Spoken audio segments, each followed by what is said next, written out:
بسم اللہ الرحمن الرحیم۔ اس لیکچر میں ہم بالاجمال اور بالاختصار وہ متاعن جو ابو بکر و عمر کی خلافت پر لازم آتے ہیں جیش اسامہ سے آپ کی خدمت میں بیان کریں گے، اور اس کا مطلب یہ ہے کہ ابھی بالاجمال اور آئندہ جا کر یہ بالتفصیل اگلے اسپیچز میں یہ بالتفصیل آپ ان متاعن کے متعلق بات کریں گے۔ تو انشاءاللہ تبارک و تعالی ہم جیش اسامہ میں سے 12 تعن استخراج کر کے آپ کی خدمت میں پیش کریں گے۔ یہ 12 تعن کون سے ہیں، فہرست وار ابھی بتائیں گے، اور انشاءاللہ ان کی تفصیل آئندہ جا کر آئندہ اسپیچز میں آپ کی خدمت میں پیش کیا جائے گا۔ نمبر 1 یہ ہے کہ رسول اللہ صلی اللہ علیہ وآلہ وسلم نے اسامہ کو امیر بنایا لشکر کا۔ رسول پاک صلی اللہ علیہ وآلہ وسلم نے لشکر سے نہیں کہا کہ تم جا کر تم اپنے امیر کا انتخاب کرو، تم کسی سے بیعت کر لینا، لشکر تم مدینے سے نکل جاؤ اور راستے میں تعین نہیں کرتا، تم خود تعین کر لینا، بلکہ انہوں نے خود امیر بنایا۔ نہ صرف اسامہ کے لشکر کا بلکہ دوسرے بھی جتنے سرایا ہیں نبی کریم صلی اللہ علیہ وآلہ وسلم کا، ہر سریہ میں کبھی ایسا نہیں ہوا کہ انہوں نے سریے کا سربراہ تعین نہ کیا ہو، انہوں نے ہمیشہ سریے کا سربراہ تعین خود فرمایا ہے صلی اللہ علیہ وآلہ وسلم۔ اور اسی طرح نہ صرف سرایا کا بلکہ جب بھی وہ مدینے سے باہر نکلے ہیں، کہ مدینہ سے سفر کے لیے غزوے کے لیے جا رہے ہیں یا حج کے لیے نکلے تھے، حدیبیہ کے لیے نکلے تھے، غزوہ حدیبیہ جو بعد میں وہاں حدیبیہ ہی سے عمرہ کر کے وہ واپس آئے ہیں صلی اللہ علیہ وآلہ وسلم، غزوہ خیبر کے لیے نکلے ہیں صلی اللہ علیہ وآلہ وسلم، اور دوسرے غزوہ تبوک کے لیے نکلے ہیں۔ جب بھی غزوے کے لیے نکلے ہیں تو مدینہ میں اپنا جانشین انہوں نے تعین خود فرمایا ہے۔ ایسا نہیں کیا ہے کہ انہوں نے اس امر کو مبہم کہ تم میرے بعد کیا کر لینا مبہم چھوڑ دے، اور یا یہ کہہ دے کہ تم میرے بعد شورا کر لینا، تم مشورہ کر لینا کہ رسول پاک صلی اللہ علیہ وآلہ وسلم تو کچھ دنوں کے لیے خیبر گئے ہیں، ان کے جگہ مدینے کا کام کون چلائے گا، مدینے کا قیادت کون کرے گا، لوگوں کی رہنمائی کون کرے گا ان کے واپس آنے تک۔ کبھی ایسا نہیں کیا۔ حالانکہ امر امامت جانشینی رسول صلی اللہ علیہ وسلم کے متعلق جماعت عمریہ کا جمہور کا کیا قول ہے؟ جمہور کا قول یہ ہے عدم النص، کہتے ہیں کہ کسی کو تعین نہیں فرمایا، عدم النص۔ اور مزے کی بات یہ ہے کہ عدم النص بھی ہے، اور یہ بھی کہ کوئی میکانزم ایسا بتائے، میکانزم کوئی طریقہ کار کہ چلو میں تعین نہیں کرتا کہ میرے بعد خلیفہ کون ہوگا، کوئی طریقہ کار بھی نہیں بتایا کہ لوگوں میں دنیا سے جا رہا ہوں تم میرے بعد کسی کو انتخاب کر لیں، یہ بھی نہیں بتایا، بس چلے گئے، وفات ہو گئی، بتا بھی دیا تک میں وفات ہونے والا ہوں، اعلان بھی کیا تھا حجۃ الوداع، حجۃ الوداع یعنی کون وداع، کیا وداع کرنے والی حج، وداع یعنی وہ حج جو آخری حج ہے، اس حج کے بعد وہ حج نہیں کریں گے، انہوں نے لوگوں سے وداع کیا اس حج میں۔ تو وہاں بتایا بھی کہ میں دنیا سے جا رہا ہوں، اس کے باوجود نہ خلیفے کا تعین کیا ہے اور نہ میکانزم بتایا۔ حالانکہ وہ جب بھی انہوں نے لشکر بھیجا ہے مدینے سے باہر، سریہ بھیجا ہے یا خود سفر پہ گئے ہیں، خود سفر پہ باہر گئے ہیں، تو ہمیشہ انہوں نے سریے کے سربراہ یا مدینے کے سربراہ کا تعین کیا ہے۔ اور یہ سفر ہمیشہ بھی سریے ہوتے تھے مثلا بہت کم افراد کے، ایسی بات نہیں تھی کہ سریہ ہمیشہ ہزاروں کی تعداد کے لشکر ہوں، مثلا 100 سے بھی کم اگر لشکر ہوتا پھر بھی اس کا سربراہ تعین کیا جاتا تھا، مسافہ کم بھی ہو، لازمی بات نہیں ہے کہ وہ دور و دراز کا علاقہ جائیں تو سربراہ تعین کریں نا، چھوٹے راستے کے لیے بھی جا رہے ہیں تو سربراہ تعین کرتے۔ اسی طرح وہ خود بھی چھوٹے سفر پہ بھی جاتے یا لمبے سفر پہ جاتے، بہرحال ہمیشہ وہ مدینے میں کہ مدینے کا کام کون چلائے، لوگوں کی رہنمائی کون کرے، ان کی دیکھ بھال کون کرے، اگر یہاں پہ کوئی ایمرجنسی پیش آ جائے تو لوگوں کی مشکلات کا حل کون کرے، وہ خود تعین کرتے. اور مزے کی بات یہ ہے کہ سریہ اگر نکلتا بھی تھا تو ایسا نہیں تھا کہ وہ رسول پاک صلی اللہ علیہ وآلہ وسلم سے ان کا رابطہ کٹ جائے. مثلا ایک سریہ نکلا ہے، مثلا مدینہ سے گیا ہے، فرض کریں دور گیا ہے، دور کہاں گیا؟ یمن گیا.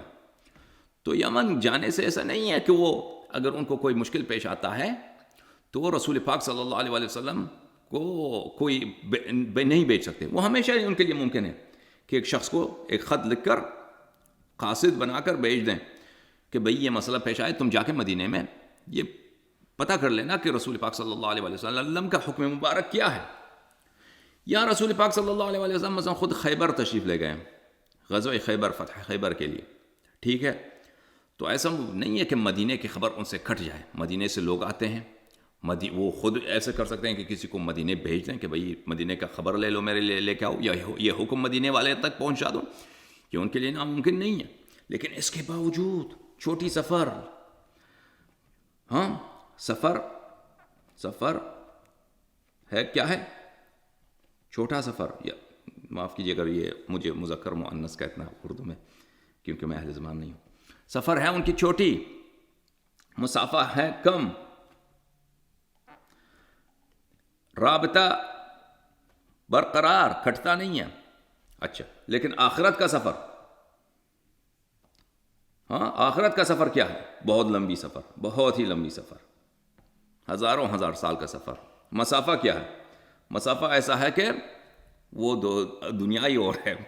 آخرت کا مسافہ دنیا سے مسافہ بہت مسافہ ہے. یعنی وہ کہ مسافہ دنیا ہی اور ہے آخرت. اچھا، اور رابطہ بھی کٹ جاتا ہے. کیوں؟ یعنی رسول پاک صلی اللہ علیہ وآلہ وسلم اگر ابھی اپنی امت کو کوئی حکم دینا چاہیں اپنی قبر سے، جنت سے، تو وہ میکانزم نہیں ہے کہ وہ ان کی جانب سے ہم تک حکم پہنچ جائے، ٹھیک ہے نا. مگر یہ کہ ہم کہیں کہ ان کا وارث ہے امام عصر علیہ الصلوۃ والسلام ہے کہ وہ رسول پاک صلی اللہ علیہ وآلہ وسلم کا حکم اس دنیا سے ابھی ہم تک پہنچا سکتے ہیں. لیکن جماعت عمریہ کے نزدیک تو یہ تو نہیں ہے. تو جب وہ ایک ایسے چھوٹی سفر کے لیے مسافہ کم ہے، رابطہ برقرار ہے، ہمیشہ جانشین کا تعین، امیر کا تعین کرتے ہیں، تو لمبی سفر کے لیے جا رہے ہیں، تو امت کو کیسے مبہم رکھ سکتے ہیں اور امت کو تحیر و سرگردانگی میں رکھ سکتے ہیں؟ یہ ممکن نہیں. عقل کے خلاف ہے، یہ باطل ہے. تو پہلا طعن ثابت ہوا کہ پہلا طعن کیا ہے؟ پہلا طعن یہ ہے کہ تعین امیر. اور یہ نظریہ امامت جو جماعت عمری کے نزدیک ہے کہ انہوں نے عدم النص، کسی کا تعین نہیں کیا ہے، یہ پہلا طعن اس کو باطل کر دیتا ہے. اچھا، پہلا طعن ثابت ہوا. دوسرا طعن نمبر 2، بسم اللہ الرحمن الرحیم. پروردگار عالم کا ارشاد ہے سورہ مبارکہ آل عمران میں، اعوذ باللہ من الشیطان الرجیم، وما كان الله ليذر المؤمنين على ما انتم عليه حتى يميز الخبيث من الطيب. خداوند متعال تم کو اس حیرت میں نہیں چھوڑتا، مؤمنین کو اس حیرت میں نہیں چھوڑتا کہ منافق اور مومن کا پہچان نہ ہو، بلکہ خداوند متعال ہمیشہ طیب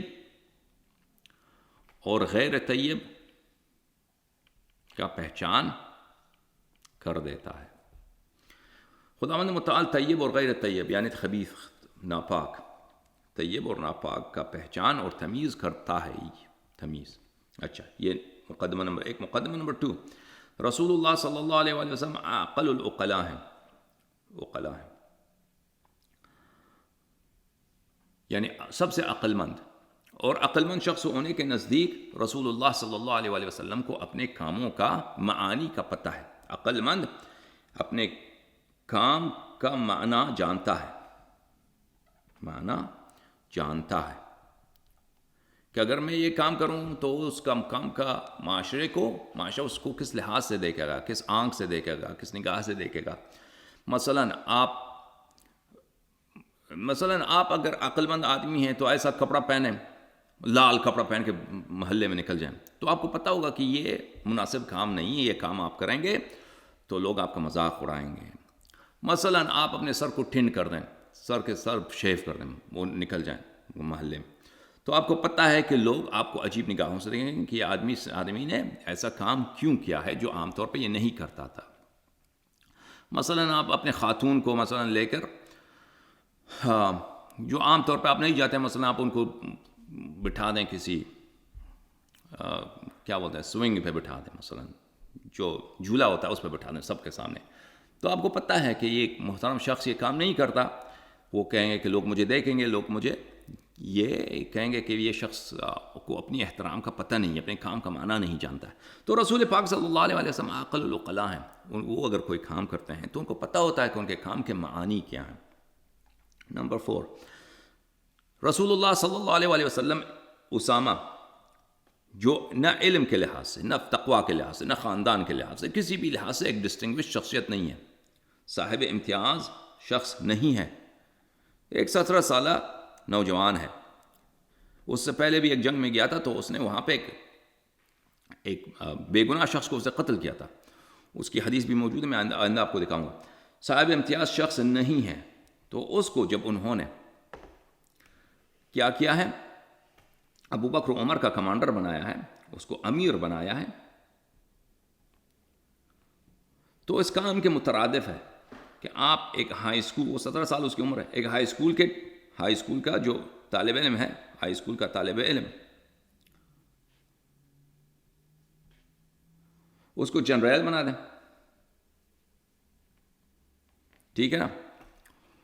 اور وہاں پر مثلا جو آپ پاکستانی فوج کے 5-10 کرنیل کو لے کے کرنیل جنرل کو سپاہی بنا دیں، ٹھیک ہے نا؟ تو ابو بکر عمر کرنیل جنرل تو نہیں تھے، بس جماعت عمریہ ان کو کرنیل اور جنرل کی حیثیت سے دیکھتے ہیں. ان کو آپ اس ہائی اسکول کے طالب علم کا سپاہی بنا دیں. تو ایک عقلاء ہونے کے نزدیک، عقل مند شخص کے نزدیک آپ کو پتہ ہے کہ لوگ اس کو کس آنکھ سے دیکھیں گے. لوگ دیکھیں گے کہ یہ کام آپ کا ابو بکر عمر کی تحقیر ہے،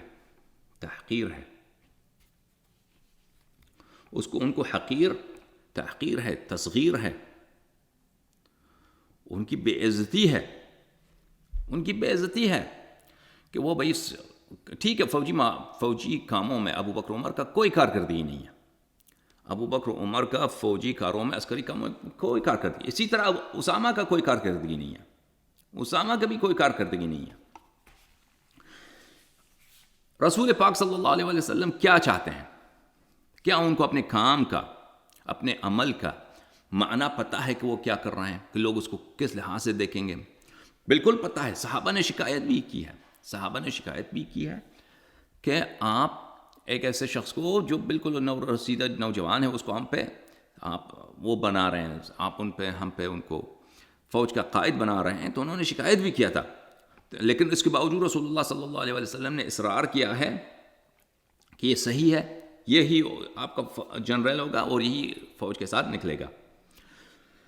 تو اس لحاظ سے کیونکہ ابو بکر عمر ایک عمر رسیدہ شخص ہیں، عمر ان کی بڑی ہے، ان کو رسول پاک صلی اللہ علیہ وآلہ وسلم ابو بکر اسامہ کا ماتحت بنا رہے ہیں. تو اس سے تو سب کے سامنے علی العیان رسول اللہ صلی اللہ علیہ وآلہ وسلم تاریخ کے سامنے ابو بکر عمر کی بے عزتی، تحقیر اور تصغیر فرما رہے ہیں.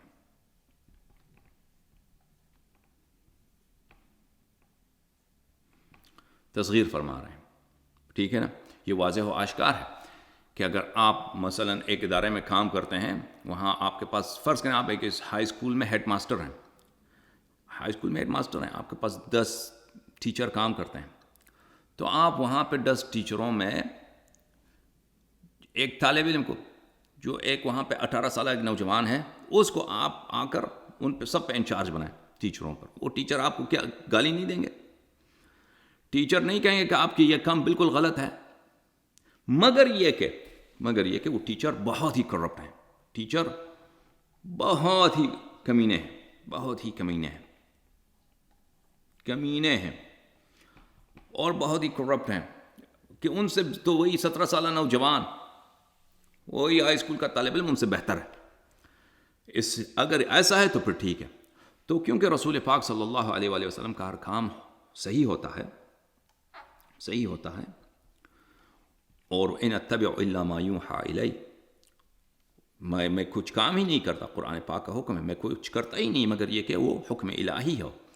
رسول پاک صلی اللہ علیہ وآلہ وسلم کو اگر کہے کہ انہوں نے ظلم کیا ہے، ٹھیک ہے نا، اگر کوئی کہے کہ انہوں نے ظلم کیا ہے تو کفر ہے، وہ کفر یہ ایسا کفر ہے کہ شتم النبی ہے صلی اللہ علیہ وآلہ وسلم، سب النبی ہے صلی اللہ علیہ وآلہ وسلم۔ تو یہ تو کوئی نہیں کہہ سکتا، کیونکہ نہیں کہہ سکتے کہ رسول پاک صلی اللہ علیہ وآلہ وسلم نے ظلم کیا ہے، غلط کیا ہے، کیونکہ ایسا کہنا کفر ہے۔ تو نتیجہ کیا نکلا؟ نتیجہ یہ ہے کہ رسول پاک صلی اللہ علیہ وآلہ وسلم کے ہر کام کیونکہ صحیح ہوتا ہے، ان اتبع الا ما یوحى الی، میں کچھ کرتا بھی نہیں مگر یہ کہ وہ حکم الہی ہو، پروردگار عالم کی جانب سے ہو۔ اس لیے تحقیر ابو بکر عمر، تحقیر اور تصغیر ابو بکر عمر نہ صرف رسول پاک صلی اللہ علیہ وسلم سے کی جانب سے تحقیر و تصغیر ہے، بلکہ پروردگار عالم کی جانب سے تحقیر و تصغیر ہے۔ اور یہ جو شخص ایسا محقر ہوا ہے خدا کی جانب سے اور رسول پاک صلی اللہ علیہ وآلہ وسلم کی جانب سے، حقیقتاً حقیر اور صغیر اور بے عزت ہے۔ تیسرا طعن اجمال کے ساتھ بیان کرتے ہیں کہ رسول پاک صلی اللہ علیہ وآلہ وسلم نے اسامہ کو امیر بنا کر اسامہ کی افضلیت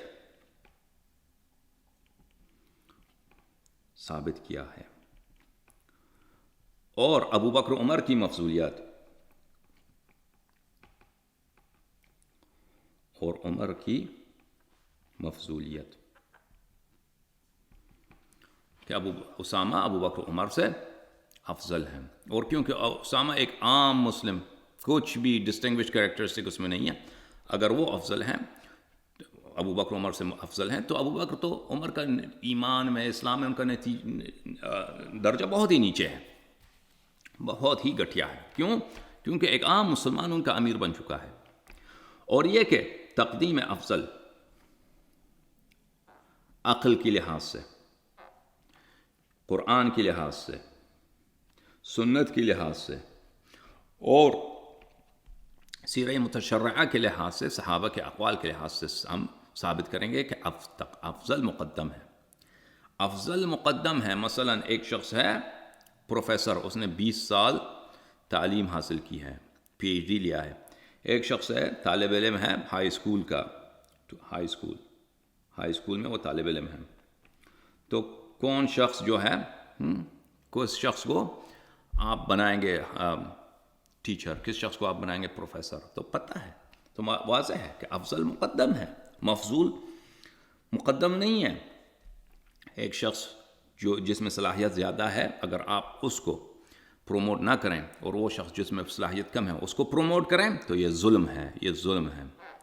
اور نہ خدا ظلم کرتا ہے اور نہ اس کا حبیب صلی اللہ علیہ وآلہ وسلم ظلم کرتا ہے۔ ہاں دنیا والے ظلم کرتے ہیں، دنیا میں تو یہ بہت ہوتا ہے کہ ایک شخص میں اہلیت نہیں ہے، دوسرے شخص میں قابلیت ہے، تو نہ قابل نہ اہل کو پروموٹ کرتے ہیں، وہ دنیا والے کرتے ہیں، لیکن رسول اللہ صلی اللہ علیہ وآلہ وسلم ایسا کام نہیں کر سکتا۔ تو طعن نمبر 3 پتہ چلا۔ طعن نمبر 4 میرے عزیزو، وہ یہ ہے کہ رسول پاک صلی اللہ علیہ وآلہ وسلم نے وجوہ مہاجرین و انصار کو، وجوہ مہاجرین و انصار بشمول ابو بکر و عمر، بشمول ابو بکر و عمر، انہوں نے ان کو لشکر اسامہ میں شامل فرمایا اور اسامہ کو ان کا کمانڈر بنایا۔ اسامہ کیا یہ ہے کہ وہ قریشی نہیں ہے، قریش میں سے نہیں ہے، غلام زادہ ہے، غلام تھا اس کا باپ، فقیر آدمی ہے بیچارہ، غلام تھا اس کا باپ، اور اس کے علاوہ اس کا کوئی صلاحیت نہیں ہے، ہر لحاظ سے دیکھیں کوئی امتیازی خصلت کسی بھی امتیازی خصلت سے آری شخص ہے۔ اچھا، وہ اس میں کوئی امتیازی خصلت نہیں ہے کہ علم میں سب سے بڑا ہو، کچھ بھی نہیں ہے اس میں، ہر لحاظ سے ایک عام آدمی ہے بیچارہ، یعنی حتیٰ شجاعت کے لحاظ سے دیکھیں، شجاعت اور بہادری عسکری لحاظ سے دیکھیں، اس کا کوئی کارنامہ نہیں ہے، عسکری کارنامہ نہیں ہے، کچھ بھی نہیں ہے۔ وجوہ مہاجرین انصار کا اسامہ کا انہوں نے سولجر بنایا اور ان کو کہا کہ تم مدینے سے نکل جاؤ، اور اصرار بھی کرتے، رسول پاک صلی اللہ علیہ وسلم نے اصرار کیا کہ تم مدینے سے نکل جاؤ، لیکن صحابہ نہیں نکلے، صحابہ نہیں نکلے۔ تو رسول پاک صلی اللہ علیہ وسلم کے حکم پر کہ اگر وہ تعمیل کرتے تو وقت وفات نبی صلی اللہ علیہ وسلم، وقت وفات وہ مدینے میں نہ ہوتے، یہ نہیں ہوتے۔ اب اس کے متعلق ہم مزید بات کریں گے، لیکن اصل بات یہ ہے کہ اسامہ قریشی نہیں ہے، قریشی نہیں ہے، قریشی نہیں ہے، غلام زادہ ہے، امتیازی خصلت سے آ رہی ہے، عسکری کارنامہ اس میں کچھ بھی نہیں، اس میں کوئی ایسی خصلت نہیں، لہذا اسامہ کبھی بھی یہ تخیل بھی نہیں کر سکتا خلیفہ بننے کا، خلیفہ تو ہو ہی نہیں، کبھی بن ہی نہیں سکتا وہ بیچارہ۔